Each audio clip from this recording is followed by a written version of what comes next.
नमस्कार। मैं Dhananjay Kumar the public India में आपका स्वागत है।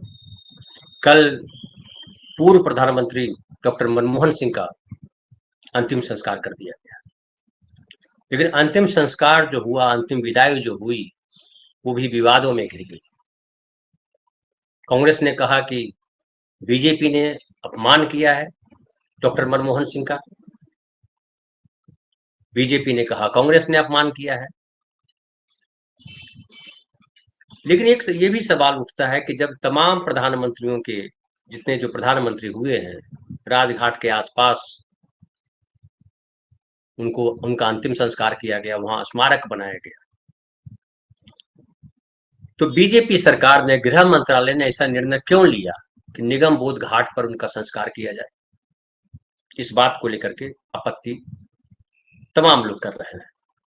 कांग्रेस पार्टी या बीजेपी या दूसरी पार्टीगत जो बातें होती है वह अलग है, लेकिन मनमोहन सिंह, डॉक्टर मनमोहन सिंह एक ऐसे व्यक्ति थे, ऐसे प्रधानमंत्री हुए जो किसी पार्टी विशेष के नहीं थे। उन्होंने अपनी पार्टी के लिए काम नहीं किया जैसे आज नरेंद्र मोदी जी बीजेपी के लिए काम करते हैं। मनमोहन सिंह ने कभी कांग्रेस के लिए उस तरह से काम नहीं किया। वो कांग्रेस के प्रधानमंत्री, कांग्रेस ने उनको प्रधानमंत्री बनाया था, लेकिन वो देश के प्रधानमंत्री थे, और देश के प्रधानमंत्री होने के नाते उन्होंने जो सारे काम किए, जितने सारे काम किए, और कहा गया कि 30 करोड़ से ज्यादा लोग गरीबी रेखा से बाहर आए थे। जो आर्थिक, जो हमारी व्यवस्था थी, जो हमारी अर्थव्यवस्था थी, उसको पटरी पर लाने का काम मनमोहन सिंह जी ने किया, और बिना बोले, बिना ढोल बजाए, बिना नगाड़ा पीटे मीडिया चीख चिल्लाता नहीं था जिस तरह से आज मीडिया चीखता चिल्लाता रहता है, गटर मीडिया। दुनिया में भी डंका बज रहा है, कोई डंका नहीं बज रहा था उस समय। कोई डंका भाड़े पर ले जाने के लिए नहीं गए थे कि भाड़े पर ले जाकर के मनमोहन सिंह चिल्ला रहा था। कोई दुनिया के बड़े बड़े राष्ट्राध्यक्ष इज्जत के साथ उनके सामने झुक जाया करते थे, और ये दर्ज है, इतिहास में दर्ज है, पन्नों में दर्ज है, उन सरकारों के, उन देशों में, अमेरिका और चीन जैसे देशों में दर्ज है कि जब आर्थिक संकट आया उन देशों के सामने, पूरी दुनिया के सामने जब आर्थिक मंदी आई, तो मनमोहन सिंह ने आर्थिक मंदी से निपटने का किस तरह से रास्ता सुझाया। वो वहां तारीफ कर चुके हैं उनकी, पूरी चाइना जो है तारीफ कर चुकी है, चीन सरकार, चाइना गवर्नमेंट तारीफ कर चुकी, कम्युनिस्ट पार्टी तारीफ कर चुकी मनमोहन सिंह का, और पूरी दुनिया ने मनमोहन सिंह का लोहा माना कि बहुत जबरदस्त अर्थशास्त्री है। भारत में आर्थिक संकट आने नहीं दिया। जब वो वित्त मंत्री बने थे तो कहा गया कि बड़ी बुरी हालत थी देश की, 15 दिन का डॉलर बचा हुआ था, पैसा बचा हुआ था, जो विदेशी मुद्रा जिसको कहते हैं, क्योंकि विदेशी मुद्रा के आधार पर ही हम दुनिया से खरीदारी कर सकते हैं। दिवालिया होने के कगार पे था हमारा देश। लेकिन उनके पहले भी याद कीजिए, मनमोहन सिंह के पहले चंद्रशेखर जो है गिरवी रख करके आए थे सोना, वो भी याद कीजिए क्या देश की हालत थी उस वक्त। फिर मनमोहन सिंह के जब वित्त मंत्री बने तो यही देश की हालत थी, उस समय भी सोना गिरवी रखा गया था, और आर्थिक सुधार उस समय तेजी से शुरू किए गए, और उसके बाद देश की हालात बदले, और देश में जो है गांव गांव पैसा पहुंचा। आज जो ये समृद्धि दिखाई पड़ रही है चौतरफा, वो मनमोहन सिंह की देन थी, उनकी नीतियों की देन थी। आलोचना उनकी अलग जगह है, निजीकरण की वजह से क्या क्या गड़बड़ हुआ, लेकिन सबके जीवन में बाहर आई, खुशियां आई, नौकरियां मिली, घर बने। हम कल भी इस पर चर्चा कर चुके थे कि किस तरह से लोन लेना आसान हुआ बैंकों से, घर के लिए, मोबाइल के लिए, टीवी के लिए, और टीवी क्रांति जिस तरह से हुई, जो 5600 बाबा पैदा हुए, वो टीवी क्रांति अगर नहीं होती तो ये बाबा पैदा नहीं होते जो धर्म के गीत गा रहे हैं, पाखंड के गीत। धर्म के गीत गाते तो फिर भी अच्छा था, पाखंड के गीत गा रहे हैं, और वो हिंदू राष्ट्र बनाने में लगे हुए। मोदी जी का साथ दे रहा है कि मोदी जी आप अकेले हिंदू राष्ट्र नहीं बना सकते, हम सब मिलकर हिंदू राष्ट्र बनाते हैं। और इस हिंदू राष्ट्र बनाने के क्रम में उत्तर प्रदेश की पुलिस भी लगी हुई है। अभी खबर आ रही है कि संभल में जो है, जो यहाँ जामा मस्जिद है, जो जो सर्वे किया जा रहा है, जहाँ वहाँ पुलिस स्टेशन बना दिया गया है, पुलिस स्टेशन बनाया जा रहा है, वहाँ भूमि पूजन हुआ, और भूमि पूजन के बाद उसका नाम रखा जा रहा है सत्यव्रत पुलिस चौकी। और पंडित जी जो है सबको चरणामृत दे रहे हैं, पुलिस वालों को भी जो है। पुलिस हिंदू मुसलमान नहीं होती है, पुलिस देश की होती है, पुलिस राज्य की होती है। मुख्यमंत्री हिंदू मुसलमान नहीं होते हैं, मुख्यमंत्री पूरे प्रदेश के होते हैं, नागरिकों ने चुना है। लेकिन पिछले 11 सालों से देख लीजिए कि प्रधानमंत्री हिंदुओं के हो गए, हिंदू प्रधानमंत्री हो गए, हिंदू मुख्यमंत्री हो गए। ये दुखद है। फिर एक और घटना आ रही है, असम यहाँ से आ रही है, उड़ीसा से आ रही है। उड़ीसा में भी ये बीमारी चली गई है। जो उत्तर प्रदेश की जो बीमारी है वो फैल करके उड़ीसा में भी चली गई। उत्तर प्रदेश से बीमारी चली, असम गई, वो मध्य प्रदेश गई, राजस्थान गई, अब उड़ीसा भी पहुंच गई है। मतलब जहां जहां बीजेपी की सरकार है वहां वहां बीमारी बढ़ती जा रही है। वहां भी 2 महिलाओं को पेड़ से बांध दिया गया, वीडियो बड़ा वायरल हो रहा है। 2 महिलाओं को पेड़ से बांध दिया गया कि ये क्रिसमस क्यों मना रहे हैं, तुम यहाँ हिंदुस्तान में रहना है तो क्रिसमस नहीं मनाओ, और जय श्री राम के नारे लगा दिए। क्या हो रहा है? ये देश की बदनामी कर रहे हैं कुछ गुंडे, कुछ मवाली, कुछ लुच्चे लफंगे, बेवकूफ किस्म के लोग जो है इस पूरे कारोबार में लगे हुए, और हमारी पुलिस, हमारी सरकार खिलखिला रही है, तमाशीबीन बनी हुई है। ये दुर्भाग्य की बात है देश की। मनमोहन सिंह ने सबके लिए काम किया, तो मनमोहन सिंह का अपमान जो है आज नहीं हुआ है। मनमोहन सिंह को तो अपमान उस समय भी कर रहे थे जब मनमोहन सिंह प्रधानमंत्री थे। विपक्ष के नेता होने के नाते या विरोधी दल के नेता आलोचना करते हैं, आलोचना अलग विषय है, लेकिन व्यक्तिगत टिप्पणियां जो है, जो मोदी जी ने सिलसिला शुरू किया वो जारी था, अभी भी जारी है। क्या नहीं कहा मनमोहन सिंह, कठपुतली तक कहा। कठपुतली है मनमोहन सिंह, सोनिया गांधी। तो ये जो आर्थिक सुधार हुए वो सोनिया गांधी ने किए, या आर्थिक सुधार जो देश में हुए वो मनमोहन सिंह ने किए। बीजेपी कंफ्यूज है इस बात पर, मोदी जी भी कंफ्यूज है, उनको समझ में नहीं आ रहा आर्थिक सुधार किसने किया। दुनिया कह रही है मनमोहन सिंह ने किया, वो कह रहे थे कि सोनिया गांधी ने किया, चूंकि सोनिया गांधी की कठपुतली है। ये विरोधाभास है आरएसएस में, और ये विरोधाभास है नरेंद्र मोदी में। बाकी उनके सारे नेता वैसे ही। अब राजघाट के पास उनका जो है संस्कार होता तो क्या दिक्कत थी, निगम बोध पे कराने की बात क्यों की गई? और जबकि खड़गे साहब ने पत्र लिखा, लेकिन कहा जा रहा है कि अभी जमीन ढूंढी जा रही है जहां उनका स्मारक बनाया जाए। मनमोहन सिंह का अपमान नहीं किया जा सकता। जो बड़े लोग होते हैं, जो कालजयी होते हैं, जो अमर होते हैं, जो देश और राज्य की सीमाओं से बड़े हो जाते हैं, उनका अपमान नहीं होता। इतिहास उनका बड़ा सम्मान करता है। बाबा साहब को जब बाबा साहब पढ़ रहे थे, जब बाबा साहब सामान्य जीवन जी रहे थे, तो बहुत अपमान उनका किया गया। लेकिन बाबा साहब का आज सम्मान जो है झक मार करके लोगों को करना पड़ता है, क्योंकि बाबा साहब को आप जो अमित शाह ने संसद में बोला अपमान था, लेकिन बाबा साहब के गीत जो है गाना पड़ता है, क्योंकि वोट नहीं मिलेंगे। तो बाबा साहब का अपमान, गांधी का अपमान, नेहरू का अपमान, मनमोहन सिंह का अपमान, इंदिरा गांधी, राजीव गांधी और दूसरे प्रधानमंत्री लोग तो छोड़। क्या कांग्रेसियों ने अटल बिहारी वाजपेयी का अपमान किया? तो प्रधानमंत्री किसी पार्टी विशेष के नहीं होते, प्रधानमंत्री पूरे देश के होते हैं। कि पहली बार देखा जा रहा है कि प्रधानमंत्री पार्टी के होते हैं। उसके बाद एक और देखिए कि जो मैं एक दूसरी चर्चा ले चलता हूं, आपको थोड़ा सा चर्चा कर देना वो भी बहुत जरूरी है। जो दिल्ली में हो रहा है, दिल्ली में राज्यपाल जो है वो मुख्यमंत्री से बड़े मुख्यमंत्री बने काम कर रहा है। और जो ये चुनाव वहां होने वाला है, फरवरी में चुनाव होगा, हो सकता है जनवरी में अनाउंस हो जाए चुनाव। और आम आदमी पार्टी ने 2 योजनाओं की घोषणा की थी, एक महिला सम्मान योजना। महिला सम्मान योजना को लेकर के कहा था कि 1,000 रुपये हम अभी देंगे और 2,100 रुपये हमारी सरकार आएगी तो देंगे, और उसके लिए फॉर्म भरवाए जा रहे थे। संजीवनी योजना है उसके लिए भी कि जो सेहत के लिए कि सबकी जो है सुरक्षा की जाएगी, सबको फ्री इलाज कराया जाएगा, चाहे प्राइवेट अस्पताल हो या सरकारी अस्पताल हो। लेकिन अब जो है एक उसके पहले जब ये घोषणा शुरू हुई और वो कराया जाने लगा, फॉर्म भराया जाने लगा, तो जो मंत्रालय है, बाल एवं महिला एवं बाल विकास मंत्रालय, उसने एक विज्ञापन जारी किया।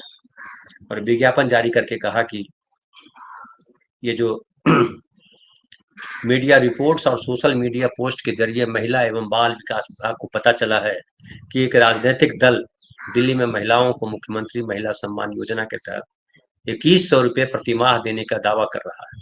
यह स्पष्ट किया जाता है कि दिल्ली सरकार की तरफ से ऐसी किसी योजना का नोटिफिकेशन जारी नहीं किया। बाद में सरकार के लोगों ने कहा, आम आदमी पार्टी के लोगों ने कहा कि हम विभाग के अफसरों को देखेंगे, कार्रवाई करेंगे।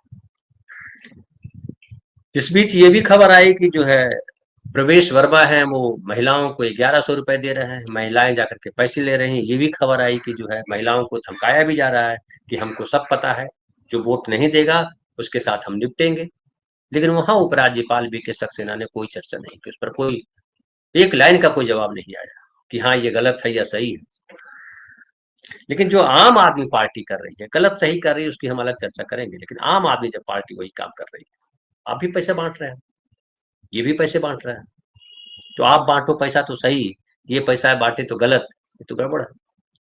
अब जो उपराज्यपाल महोदय हैं उन्होंने प्रधान सचिव जो है, जो चीफ सेक्रेटरी हैं और दिल्ली के, और जो पुलिस कमिश्नर हैं, उनको चिट्ठी लिखी है और कहा है कि ये जो गैर सरकारी लोगों के द्वारा दिल्ली की जनता की निजी जानकारी जुटाई जा रही है, इसकी जांच कराएं और कानून के अनुसार कार्रवाई करें।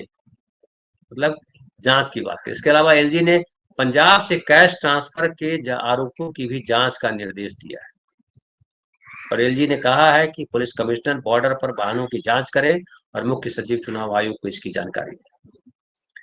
लेकिन ये जो उपराज्यपाल है इन्होंने प्रवेश वर्मा के मामले पर कोई चर्चा नहीं की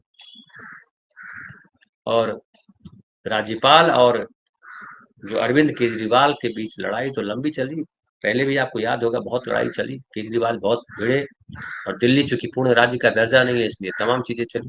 लेकिन ये जो केजरीवाल साहब हैं और जो मोदी जी है यानी बीजेपी है, ये जो वीके सक्सेना साहब मोदी जी के रिप्रेजेंटेटिव हैं, तो गवर्नमेंट के वो, हालांकि राज्यपाल जो उपराज्यपाल जो है वो नियुक्त करने का काम जो है वो होता है राष्ट्रपति के यहाँ से, लेकिन उनके रिप्रेजेंटेटिव बनाए जाते हैं। लेकिन ये तो काम कर रहे हैं बीजेपी के नेता की तरह।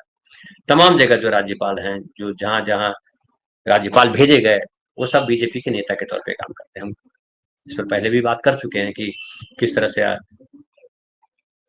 वो चाहे केरल हो, चाहे पश्चिम बंगाल हो, चाहे वो और दूसरे स्टेट हो, जहाँ बीजेपी की सरकार नहीं होती हो, वहाँ के राज्यपाल जो है वो बीजेपी के नेता की तरह काम करते हैं। बीके सक्सेना साहब यही कर रहे हैं। लेकिन मनमोहन सिंह की बात अभी हम शुरुआत में हमने की थी, वहां से हम देखते हैं कि मनमोहन सिंह के खिलाफ ये अरविंद केजरीवाल भी कम आरोप नहीं लगाए थे। क्या नहीं कहा था मनमोहन सिंह के खिलाफ? भ्रष्टाचार, हालांकि ये खुद जेल गए भ्रष्टाचार के आरोप में। तो कई लोग कहते हैं कि केजरीवाल जो है बीजेपी की बी पार्ट है, आरएसएस उनको खड़ा कर रही है कि अगर बीजेपी बदनाम हो गई तो आम आदमी पार्टी के भरोसे हम राजनीति करेंगे। और ऐसा इन्होंने आरोप जो लगा रहे हैं उसको इन्होंने सच करने की कोशिश इस तरह से भी की कि इन्होंने भी वही किया। लक्ष्मी माता की पूजा कराई, बोला लाइव टेलीकास्ट हो रहा है और आप जो है लक्ष्मी माता की घर बैठ करके पूजा कीजिए। गुजरात में एक बयान दिया था गुजरात को लेकर के कि वहां नोट पर जो है गांधी से अगर आपत्ति है तो आप जो है लक्ष्मी माता के फोटो लगा दो, बढ़त हो जाएगी। तमाम तरीके के आरोप। तो जो केजरीवाल जो कर रहे थे वो लगातार यही कर रहे थे, पार्ट बी वाला काम कर रहे थे। लेकिन अब वहां घमासान मचा हुआ है, बीजेपी और जो अरविंद केजरीवाल है दोनों आपस में भिड़ गए। अरविंद केजरीवाल जी ने कहा कि इंडिया गठबंधन से हम अलग होते हैं और इंडिया गठबंधन अलग होते क्या, कांग्रेस को अलग निकाल देंगे। हालांकि ये अब तक हो नहीं पाया, लेकिन अकेले लड़ने की घोषणा केजरीवाल जी कर चुके हैं। और कांग्रेस भी अपने तम ये कर रही है। और कांग्रेस के जो नेता है संदीप दीक्षित, उन्होंने भी एलजी से शिकायत की थी कि ये जो योजना, जो फॉर्म भरवाया जा रहा है उसको जांच किया जाए, क्योंकि ये जो फॉर्म, ये धोखाधड़ी का मामला है, ये जांच होनी चाहिए इसकी। क्योंकि ये जो है ऐसी सरकार ने ऐसी तो कोई घोषणा कही नहीं की, नहीं ऐसी कोई योजना है नहीं, तो फिर ये किस आधार पर ये सारा कर रहा है। तो कांग्रेस भी अपना ये देख रही है और ये लग रहा है लोगों को कि अब ये जो इस बार जो मुकाबला है वो केजरीवाल जी के लिए इतना आसान नहीं है।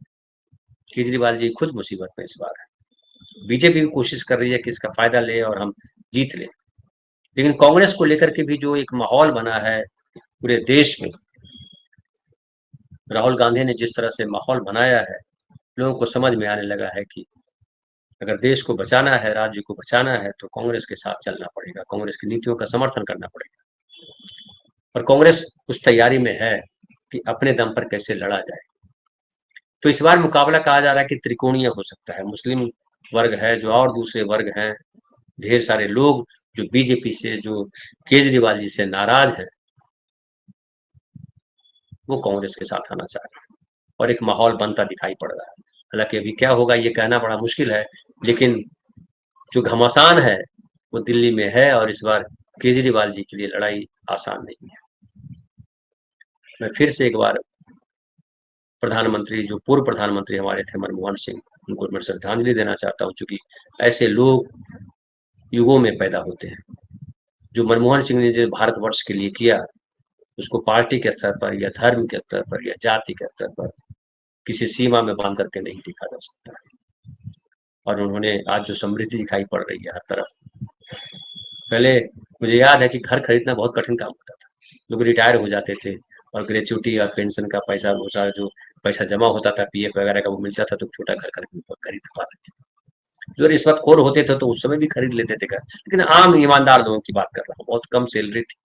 मनमोहन सिंह के बाद 6 पे कमीशन लागू हुआ तो सैलरी लोगों की बहुत बढ़ी, बैंकों से लोन लेना आसान हुआ, और जो बाजार में जो गति आई, सड़कें बन रही है, घर बन रहे हैं, रियलिटी बाजार में जो विस्तार हुआ, जहां देखिए वहां घर बन रहे हैं, उसमें लोगों को रोजगार मिला। और जो फैक्ट्रियां हैं, सीमेंट की फैक्ट्री है, लोहे की फैक्ट्री है और दूसरी चीजें हैं, टीवी है, फ्रिज है, तमाम चीजें, उसका प्रोडक्शन बढ़ा, लोगों को रोजगार मिला, बाजार बढ़ा और अर्थव्यवस्था बढ़ी। ये मनमोहन सिंह का कमाल था। मनमोहन सिंह के हटने के बाद नोटबंदी आई। मनमोहन सिंह ने कहा था कि अर्थव्यवस्था चौपट होगी, अर्थव्यवस्था चौपट हो गई। आज तक वो अर्थव्यवस्था जो गिरी वो उठी नहीं है। वो ढोल बजाते रहते हैं गटर मीडिया वाले, ये हो गया, वो हो गया, तीसरी अर्थव्यवस्था बना देंगे, पांचवी अर्थव्यवस्था बना देंगे। लेकिन एक और अंतर मैं मानता हूँ मनमोहन सिंह में और नरेंद्र मोदी जी में। नरेंद्र मोदी जी को हालांकि देश ने तीसरा कार्यकाल दिया, मनमोहन सिंह जी को दूसरा ही कार्यकाल मिला था, तीसरा उनको नहीं मिला। लेकिन मनमोहन सिंह जी ने शिक्षा के अधिकार दिए, भोजन के अधिकार दिए, वो तमाम अधिकार दिए। उसके अलावा जो मनरेगा था, वो स्वाभिमान के साथ जीने का अधिकार दिया कि आप मेहनत करो, पैसे लो, आप खरीदारी करो, अनाज खरीदो, खाओ, बच्चों को पढ़ाओ, वगैरह वगैरह सब करो, आगे बढ़ो। लेकिन नरेंद्र मोदी जी ने कहा था कि ये स्मारक होगा मनरेगा, स्मारक बना भी दिया, मनरेगा को बहुत डैमेज किया, और 5 किलो अनाज फ्री में दे रहे हैं। नरेंद्र मोदी जी ने कितनी बार कहा कि 5 किलो अनाज फ्री में दे रहे हैं, 5 साल के लिए और बढ़ा दिया। कोरोना समय में शुरू हुआ था या अगले 5 साल, तो ये 5 किलो अनाज जो फ्री में दे रहे हैं, खास के जिक्र करते हैं, फ्री में दे रहे हैं। 5 किलो अनाज देना सही था, सही है, या वो मनरेगा के तहत 100 दिनों का रोजगार देना सही था? ये हम आप नागरिकों को तय करना है। और यहाँ से भी अगर आप देखेंगे तो मनमोहन सिंह का और जो वर्तमान प्रधानमंत्री है उनका, दोनों का अंतर दिखाई पड़ेगा। स्वाभिमान से नागरिकों को जीने देना, उनके जीने के अवसर देना सही है, या फ्री में हम दे रहे हैं, आपकी गरिमा को खत्म करके, नागरिकों की गरिमा को खत्म कर करके शासन चलाना सही है? ये आपका काम है सोचना। बहुत बहुत धन्यवाद। फिर हम बात करेंगे कल किसी नए विषय पर।